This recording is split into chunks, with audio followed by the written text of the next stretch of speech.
With us one of your favorite stories from the campaign? I probably shared this in another context, but meeting Juanito, who has a tattoo of my face on his calf, because first you see the tattoo online, and you're like, the first thing you think is like, is that real, or is that like, some temporary action? Then you realize it's not temporary, and then you think that's a very high commitment move. And so then I said, I better fucking win this thing.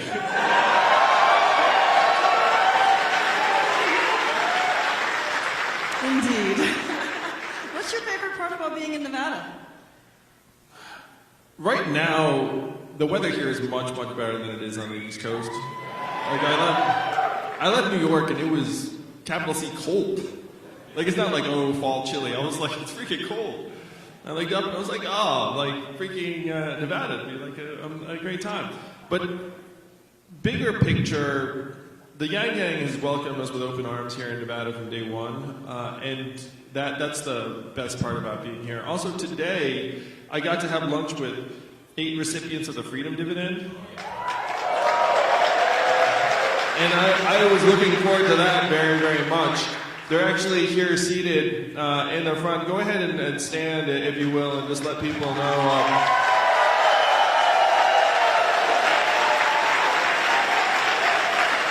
So of them, I'm going to do a couple shout outs. It is Joe's birthday tomorrow, so there's there for this. And for Joe and Angel and for 2 others, it is their first time in Las Vegas.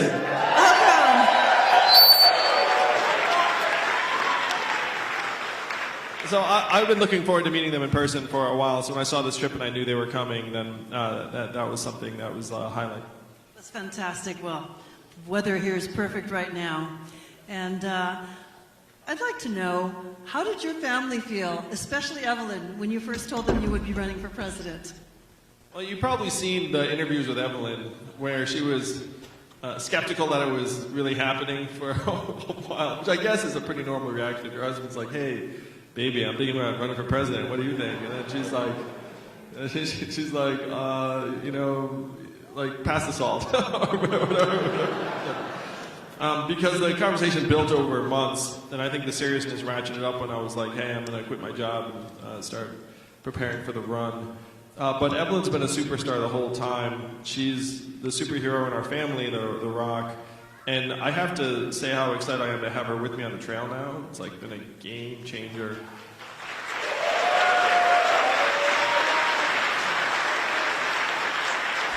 So I told a joke that I'll share with you all because it was pretty funny. Where Evelyn was like, Andrew, I'm not campaigning with you if you're at some like 1 or 2% shit. And I was kidding, because that's not something Evelyn would say, and she doesn't talk like that. Like, between the two of us, I talk like that. So she's been awesome on the trail, and she tells me that her favorite part about being on the trail is meeting you all. And she's met, I know, many of the people here in this room at a point, because some of you were at Yangapalooza, and some of you were in LA where she was, and some of these things. And she came away and she was just like, I can't believe how much people actually are like excited to see me. Like, in her case, where she was like, why would they be excited to see me? And I was like, baby, like they've been excited to see you for a while. And so thank you for welcoming her to the trail. And having her on the trail has amplified the energy for me in the campaign many times over. She's joining me in Atlanta for the debate on national law.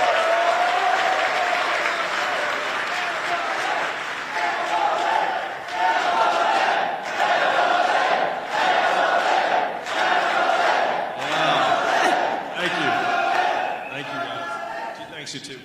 It's always awesome to have a partner with you who helps you maintain that energy. And you always seem so positive and happy. How do you manage that? I mean, most of it is just a genuine reaction to the love and warmth and support that I get, the campaign gets, just wherever we go. And I've been running now for almost 2 years, and it's so much easier to be energized and invigorated now because look around this room. We have like hundreds of beautiful people, people who believe in this campaign, people who come in from all over the country. Now, keeping my energy high is the easiest thing in the world because I see you all, I see folks who invested themselves and their hopes for the future in this campaign. You can't help but be energized. I have to say that the harder part was in the beginning. When I'd show up to things and there were not hundreds of people, there were like, there were like a few curious onlookers, So keeping my energy high now is actually much easier than it was in the beginning. It's so amazing that the Yang Gang has grown, and we're just so happy to see it. And look at this full room as an example.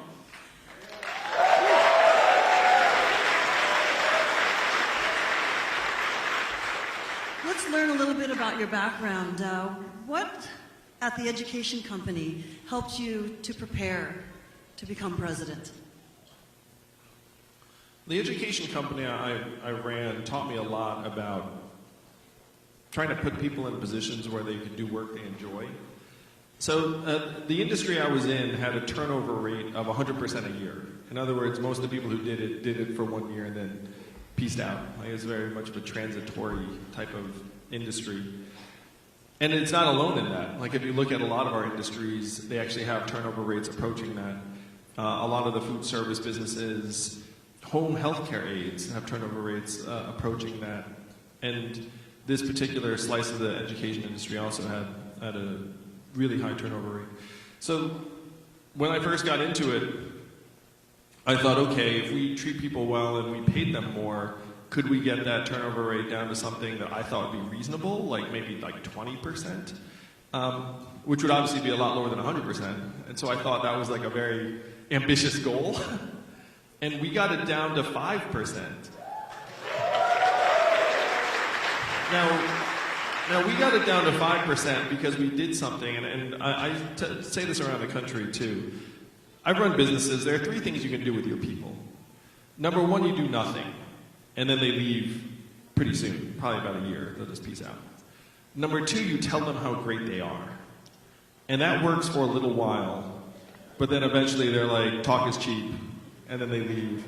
And that'll take about 2 years. Or you pay them more, and then they will stay with you forever, it turns out.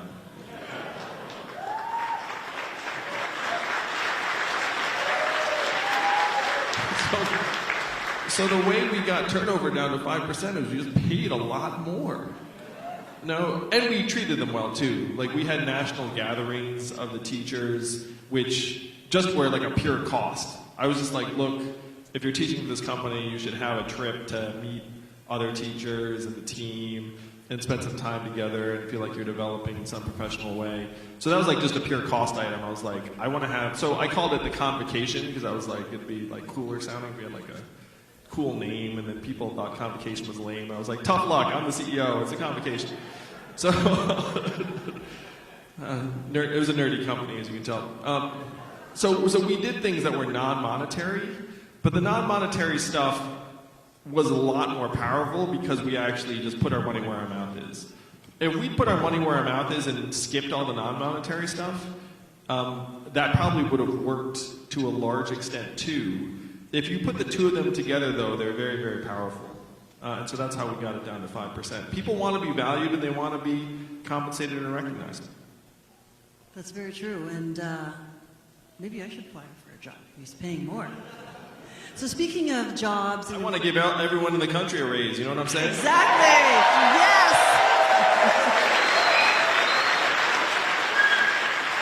Yeah, so speaking about jobs and creating those, tell us about Venture for America and what you learned from your nonprofit that created jobs in struggling cities that has helped you prepare to be president.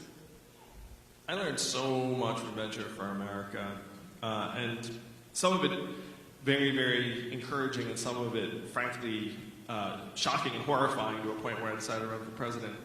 So, first, the good, where I'm a firm believer in entrepreneurship, and I've seen successful businesses take shape that have now transformed hundreds of lives and created tons of value and made people stronger and healthier in communities around the country. Also saw how hard that was, how frankly out of reach it is for the vast majority of Americans. And it made me somewhat dubious about this entrepreneurship mythos that I still love and embody because I still love entrepreneurship. But then there's a lot of me that thinks we're bullshitting people. Or, you know, we're like, there's reading this article about like, oh, how did you build your $100 million company? And it's like, oh, I followed these 9 steps. I guarantee you they followed none of those steps in real time. What happened was they built the company, some journalist said, hey, we need an article about you, and then they made some shit up.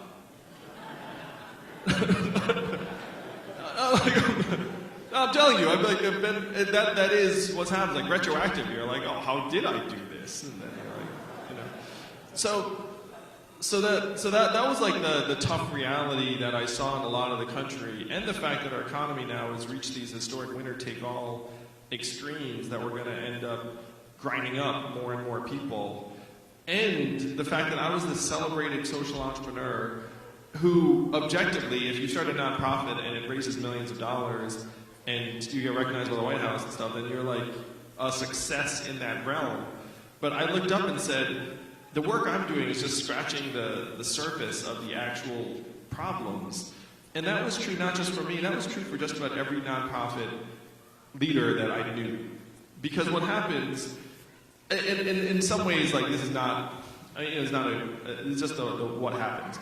So what happens is, like, if you're a nonprofit leader, you go around and try to raise money for your organization, and then periodically some organization that likes to support nonprofits gets you together with the other nonprofit leaders, and then you talk about your work, and in a way it's very celebratory, but in a way it's like you're just doing a song and dance for money, various people.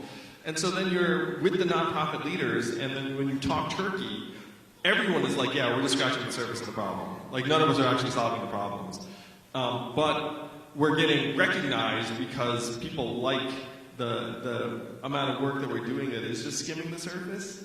And so I actually felt like a little bit of a phony down the stretch, which was a very, very bad feeling. Because people were coming to me and celebrating Venture for America, and there was definitely reason to celebrate it, it's awesome. But then if you're honest, you're like, hey, this is not going to fix the problems, it's not going to counteract the 4th Industrial Revolution, it's not going to make it so that millions of Americans can actually do the kind of work that they want to do, it's not going to counteract the student loan crisis, it's not going to help combat climate change, it's not going to do like any of these massive, it's not going to do anything to address these massive challenges. And when you're in that role, the unfortunate part is that you're stuck in a role where you're just lauding the work that you're doing, and you're thanking the people that are supporting you, because you're very grateful. So those nonprofit leaders, when you get us all together in a room, there was like a little bit of a venting session, where we were all like, what is happening? Like, we're not actually solving the problems. And then you put us out on stage, and then we become happy and grateful again. That's some insight. You know, when someone says they're starting a nonprofit, like, I want to support them because I know how hard that work is. That running a nonprofit means you have to be indefatigable and constantly positive and just making it happen. And even if it works, you're not going to get paid a lot of money. Like if you start a nonprofit that grows to a certain scale. So people who do that work, whenever I meet them, I want to give them a hug, tell them how awesome they are. But the biggest thing is I want to rewrite the rules of our economy so that they can actually do the work.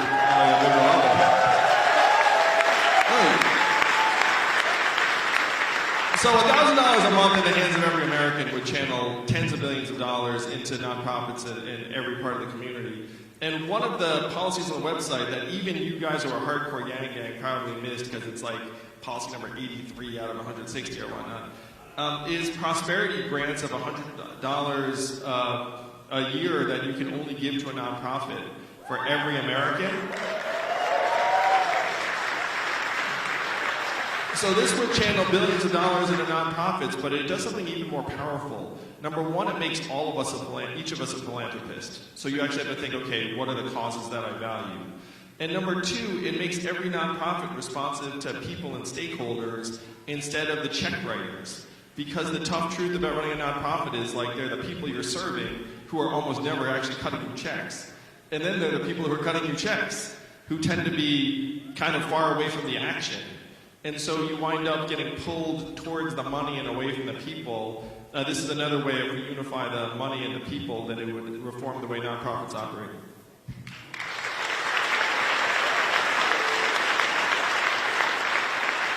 Yes, and speaking of policies, you have over, as you mentioned, 150 policies on your website, ranging from criminal justice to the environment to getting rid of the penny.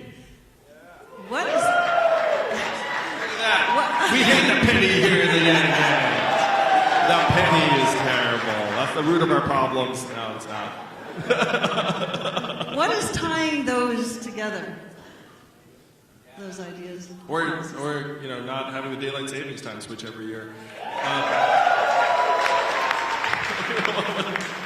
What ties those problems together is just that there's a relatively straightforward way that we can improve our lives or make our country operate more efficiently.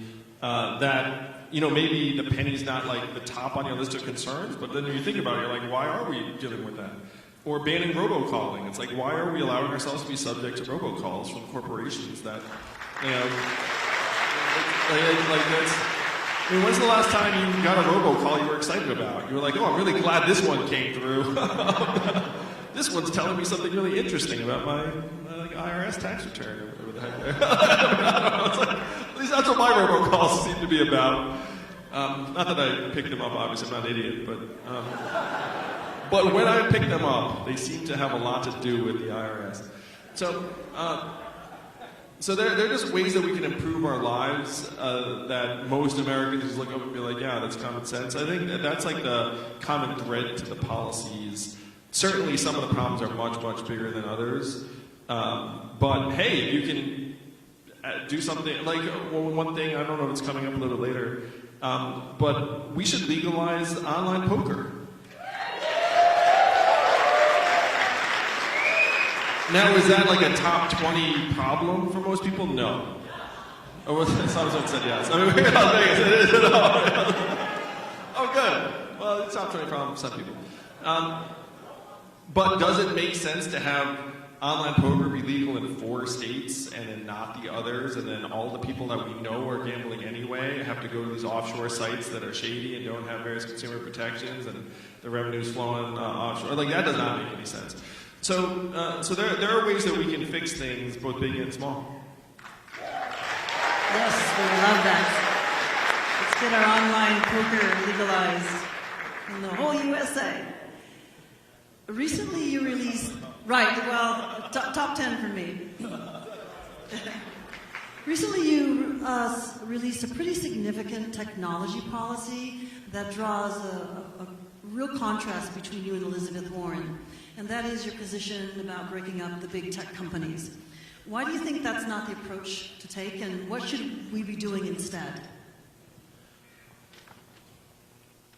To be clear, I'm not against having tech companies divest certain parts of themselves in some of these situations. Like, they have gotten too big, they have stifled innovation, they do just gobble up competitors instead of having the competitors grow. So I'm not anti-breakup tech. I just think leading with break up tech actually misses some of the bigger problems. Number one, it pretends that if we had 4 mini Amazons competing against each other, then that would somehow do the trick. Having 4 mini Amazons competing against each other would not resuscitate Main Street businesses and malls that are closing. And a lot of these tech marketplaces gravitate towards 1 or 2 winners. And one of the things I say is, like, who here wants to use the 4th best navigation app? That's like cruel and unusual punishment. It's like Apple Maps. You want to, like, throw the thing out the window, right? I think they're 4th. They're freaking terrible. In some cases, a massive drop between 1 and 4. And so the joke I told on the debate stage was like, no one's using Bing today. And then you know, like, the number 1 Google search was, what is Bing?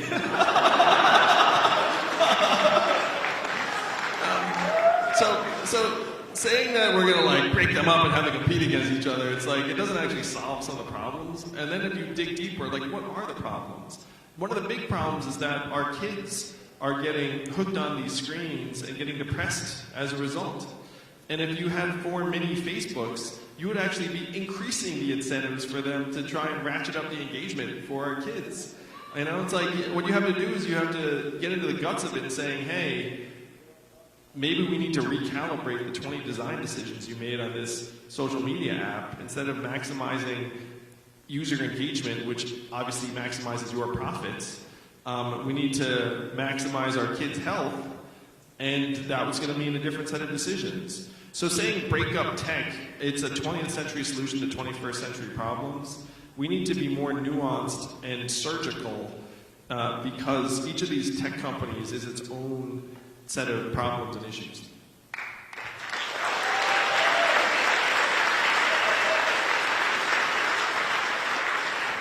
Speaking a little bit more about your platform, what plank in your platform do you feel is most important but is not really getting a lot of attention? I think the most profound thing we could do in our country is to measure our economic progress differently by how we are doing. Because right now we're getting bludgeoned every day. We're getting bludgeoned every day with stock market prices and GDP and headline unemployment rate, none of which actually makes any sense or has any relationship to how we're doing. So if you can imagine a quarterly report on our mental health and our freedom from substance abuse and how our kids are doing and clean air and clean water, that transition alone would be monumental for the way we think about ourselves and our society. And that's a really easy change. You know, that's just like, hey, GDP is 100 years old, kind of stupid. So we're going to change it to the scorecard. And then you could say even to the CNBCs of the world, it's like, look, I get it. You're catering to the investor class. You have, you know, like people who care about their stock portfolios. But we're going to strongly suggest that in addition to those things, you actually also talk about these other things. You know, it's like some race at a time, you're talking about the stocks. You'd be like, and here's how, like, our infant mortality is doing. Things like that. Like, if you actually change the measurements, then you would actually change our mindset and get us focused on solving the real problems that would make our families and communities stronger.